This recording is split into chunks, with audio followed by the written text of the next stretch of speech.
Hello，大家好，歡迎返嚟聽書有賞，我係滅書。今日我哋講第12章意外。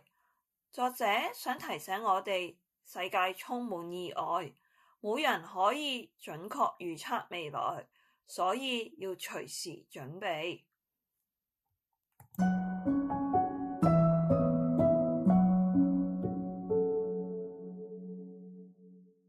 一、事前計劃，事後打亂。作者講到經濟、投資市場成日出現黑天鵝事件，2008年金融海嘯、2020年新冠疫情，呢啲都係之前好少人預計到，但影響卻係全球性。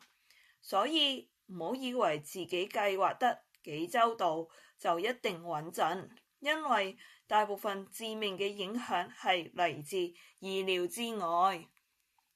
投資例子，一個人覺得股市永遠升，就 all in 買股票，結果遇到金融海嘯，資產腰斬。另一個人分散投資，留返現金，雖然回報未必最高，但遇到意外時仍然企得穩，即係話穩陣先可以捱過意外，唔係賭大就贏。三、生活例子，有人覺得自己健康，從來唔買保險，點知一場病就清晒積蓄。B、另一個人雖然每個月交保費覺得蝕底，但遇到意外，起碼至少有安全網，準備意外先至叫做真正嘅安全感。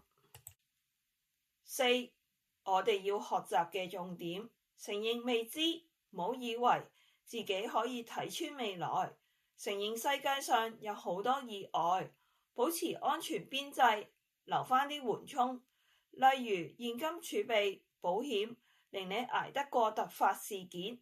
成功靠生存，能夠 survive 落去，比追求短期爆炸回報更重要。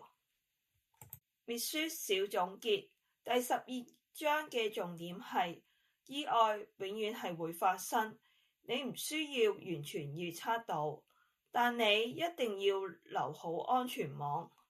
投資同人生一樣，最重要唔係每次都贏，而係遇到意外時仲有能力繼續玩落去。如果你都鍾意今日嘅分享，記得 like 同 subscribe 聽書有賞，留言同我講你有冇試過遇過一個意外令你嘅理財計劃全部改寫。我哋下集聽書有賞再見啦，拜拜。